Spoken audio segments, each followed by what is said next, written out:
حقوق کا جو تحفظ ہے وہ نہیں ہو سکے گا اور کانگریس جو اس کے اندر جیت سکے گی، جس نے کے اندر اپنے آپ کو اس نے بہت خوشی محسوس کی اس کے اندر۔ مگر دوسری جانب قائد اعظم کا یہ خیال تھا کہ سب سے پہلا جو حل ہے ان بر صغیر کے جو آئینی مسائل ہیں، آپ کے بر صغیر میں جو تمام مسائل چل رہے ہیں، اس کا حل قائد اعظم نے مشن سے بات چیت کے دوران اور مذاکرات کے دوران اس پر بہت زور دیا اور مدلل انداز میں یہ کہا کہ بر صغیر کے جو مسائل ہیں، آئینی مسائل ہیں، ان کا حل بہترین حل یہ ہے، کیونکہ بر صغیر ایک ملک نہیں ہے اور نہ ہی یہ ایک قوم کا وطن ہے۔ یہاں پر بہت سے لوگ رہ رہے، رنگ و نسل کے لوگ رہ رہے ہیں، اور یہ ایک بر صغیر ہے جہاں پر کہ بہت رنگ، نسل اور علاقے سے تعلق رکھنے والے لوگ رہتے ہیں، اور مسلمان ان میں سے ایک بہت بڑی قوم ہے جو کہ اپنا جداگانہ تشخص اور اپنا جداگانہ مستقبل کا تعین کرنے کا ان کو پورا حق حاصل ہے، دو قومی نظریے کی بنیاد پر۔ قائد اعظم نے تمام چیز ان کے آگے مشن کے آگے کلیئر کر دی تھی۔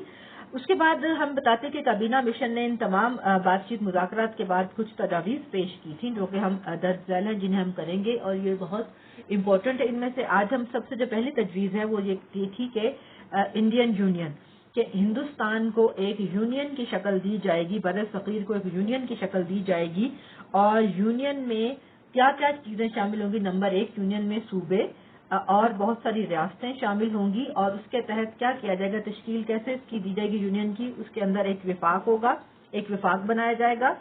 اور مرکز کے پاس جو سینٹر ہوگا اس کے پاس کیا ہوگا، اس کے پاس اختیارات کون سے ہوں گے، اس کے پاس کون سے محکمے ہوں گے؟ نمبر 1، دفاع کا اختیار جو ہوگا وہ مرکز کے پاس ہوگا۔ نمبر 2، امور خارجہ کے باہر کے جو ممالک سے تعلقات رکھنے ہیں وہ امور خارجہ کا بھی تمام اختیار جو ہوگا مرکز کے پاس ہوگا، اور مواصلات کا جو ذرائع آمد و رفت ان تمام کا بھی مواصلات کا اختیار بھی مرکز کے پاس ہوگا۔ جو باقی اس کے علاوہ جو امور یا محکمے بچ جائیں گے وہ صوبوں کے سپرد کر دیے جائیں گے۔ اس کے علاوہ مرکز کے پاس ایک چوتھا اختیار اور ہوگا، وہ ہوگا محصولات عائد کرنے کا، مطلب کہ ٹیکس عائد کرنے کا، ٹیکس اکٹھا کرنے کا، ٹیکس لگانے کا جو ایک اختیار ہوگا وہ مرکز کے پاس ہی رہے گا۔ اب ہم نمبر 2 پوائنٹ پہ ہم کرتے ہیں کہ اس میں ایک اس طرح کا انہوں نے نئی ایک تجویز پیش کی، اور صوبوں کو انہوں نے حکومت برطانیہ نے 3 گروپوں میں تقسیم کر دیا گیا، بانٹا گیا۔ اس کی تفصیل ایسی تھی کہ کچھ گروپ ایسے تھے کہ جہاں پر کہ آپ کے گروپ اے، نمبر 1 گروپ اے میں جو علاقے شامل کیے گئے وہ تھے Bombay, number 1، number 2 Madras, number 3 U P, number 4 Orissa, number 5 سی پی، اور نمبر 6 بہار۔ یہ 6 علاقے جو تھے، یہ 6 آپ کہہ سکتے ہیں صوبے جو تھے، یہ گروپ اے میں ڈالے گئے۔ نمبر 2 انہوں نے جو گروپ بی کی تشکیل دی یا گروپ بی کی تشکیل دی وہ تھی پنجاب، سرحد اور سندھ۔ نمبر سی جو گروپ سی جو تشکیل دیا انہوں نے وہ تھا بنگال اور آسام۔ اسی طرح جب انہوں نے ترتیب تمام کی تمام ترتیب دے دی تو یہ کیا ہوگا کہ یہ کس کی شکل تھی؟ یہ ایک وفاق کی شکل تھی، یہ ایک نئی نوعیت کا وفاق تھا، اور مرکز تھا کہ وفاق کے تحت یہ علاقے 3 گروپوں میں تقسیم کر دیا جائے گا اس میں۔ اب اس میں مرکزی تنظیم، صوبائی تنظیم اور گروپ کی تنظیم بنائی گئی تھی جب وہ ایک نیا وفاق بنایا گیا تھا۔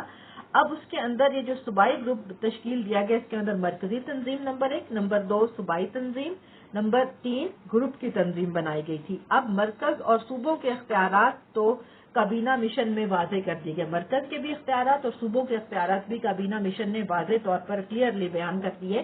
لیکن جو صوبوں کی تنظیم تھی یا صوبوں کو کس طرح سے آگے ڈویژن ان کی ہونی تھی، اور ہر صوبے کی تنظیم کے درمیان جو تھے وہ اختیارات کی تقسیم کیسے ہونی تھی، اختیارات کو کیسے ایک دوسرے کے اندر تقسیم ہونا تھا، اس کا فیصلہ کرنا صوبے کی تنظیم اور گروپ کی تنظیم خود کرے گی۔ مطلب کہ اس تمام جو صوبے ہوں گے وہ جو 3 گروپس میں تقسیم ہوئے ہیں وہ اپنے اختیارات کس طرح انہوں نے استعمال کرنے ہیں، کس طرح سے اختیارات کو ڈیوائڈ کرنا ہے، وہ تمام صوبے اور گروپ وہ خود اس کے بارے میں فیصلہ کریں گے، اس کے بارے میں مرکز کوئی اپنا فیصلہ نہیں دے گا۔ نمبر 4 اس کے اندر چیز آئی تھی وہ تھی آپ کی پوائنٹ نمبر 2 میں، وہ ہے صوبے اور ریاستیں جو ہوں گی، جو صوبے بنیں گے اور جو ریاستیں ہوں گی وہ مرکزی قانون ساز اسمبلی اور کابینہ میں اپنی سیٹس لیں گی، اپنی نشستیں حاصل وہ کر سکیں گی، کون صوبے بھی اور جو ریاستیں بھی بنائی جائیں گی۔ اور اس کا دار و مدار کس چیز پر ہوگا کہ جتنی آبادی ان صوبوں کی ہوگی اور جتنی ریاست کی آبادی، ریاستوں کی آبادی جتنی ہوگی، اس کے تناسب سے، اس کے پرپورشن سے ان کو مرکزی قانون ساز اسمبلی میں ان کو سیٹس ملیں گی، ان کو نشستیں ملیں گی، یا وہ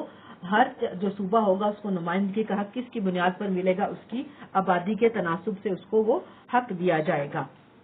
یہ ہمارے آج ہم نے سارا اس کو انٹروڈکشن ہم نے کیا اور اس کے ہم نے کچھ پوائنٹس ڈسکس کیے. باقی پوائنٹس انشاءاللہ ہم اسٹوڈنٹس کل ڈسکس کریں گے اور اس کے بعد ان کا سیاسی جماعتوں کا رد عمل تھا وہ بھی ہم ڈسکس کریں گے.